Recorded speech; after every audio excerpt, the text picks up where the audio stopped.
आज मी चालली आहे माझ्या आजोळी म्हणजे सिद्धेश्वर कुरोली या गावात.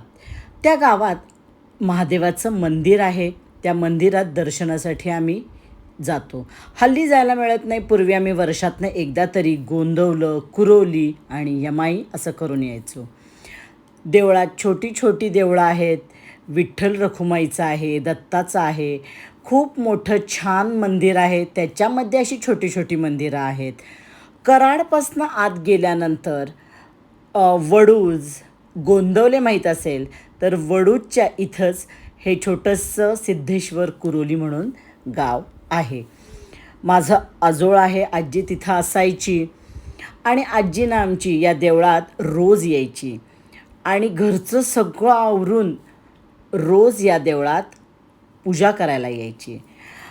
आता देवळात फिरत असताना आम्ही बघितलं चिंचेचं झाड दिसते म्हणल्यावर काय, पण म्हणलं कृपाला कंट्रोल केलं. म्हणलं आधी आपण काय करूया, दर्शन घेऊया महादेवाचं आणि मग आपण चिंचा पाडूया. म्हणून सगळ्यात पहिल्यांदा आम्ही काय केलं, देवळात गेलेलो आहे आणि दर्शन घ्यायला गेलो आहे. हा व्हिडिओ तुम्हाला दाखवायचं कारण काय, तर हे अतिशय जागृत देवस्थान आहे आणि इथलं वैशिष्ट्य म्हणजे काय माहिती आहे का, तर महादेवाच्या पिंडीवर आपण अभिषेक केला म्हणजे पाणी घातलं तर तिथून सिंहनाद येतो. बारीक आवाज असा येतो की काय होतं की असं शिळ घातल्यासारखा अगदी बारीक असा आवाज येतो. खूप संशोधन झालं पण कुणालाही अजून कळलेलं नाही. आणि असं हे सुंदर मंदिर आहे आणि जागृत देवस्थान आहे. आणि हे असं मी तर हे लहानपणापासून मी बघितलेलं आहे. म्हणून चला म्हणलं आपण आपल्या मित्रमैत्रिणींनासुद्धा हे शेअर करावं.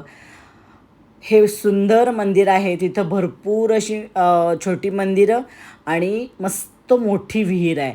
आमची आजी काय करायची खूपदा की या विहिरीचं पाणी ओढायची आणि पूजा करायची.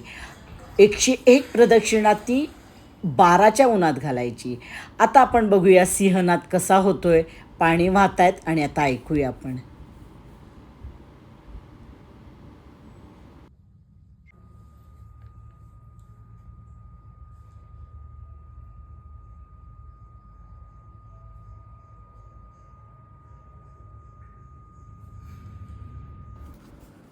आता हे बाहेरचं छोटंसं मंदिर आहे ना, हे आजीनं आमच्या तेव्हा दिलं होतं. छोटीशी पिंड आणि समोर नंदी. असं हे सुंदर मंदिर, माझी खूप सुंदर छान आठवणी. इतकं सुंदर मंदिर आहे की एकदम मन असं एकदम प्रसन्न झालेलं आहे, शांत झालेलं आहे. आणि आपल्या खूप साऱ्या लहानपणीच्या आठवणी असतात. ह्या सगळ्या गोळा करत आम्ही आता पुढं जाणार आहोत. पुढं जायचं आहे म्हणजे काय, तर चिंचेच्या झाडाच्या इथं जाऊन चिंचा काढायच्या आहेत.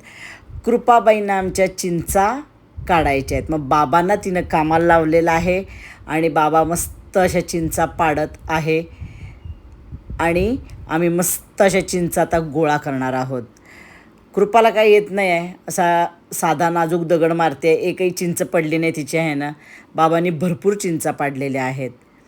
असं हे मस्त छोटंसं टुमदार आमचं कुरोली सिद्धेश्वर गाव आहे आणि तिथलं जे मंदिर आहे ते जागृत देवस्थान आहे.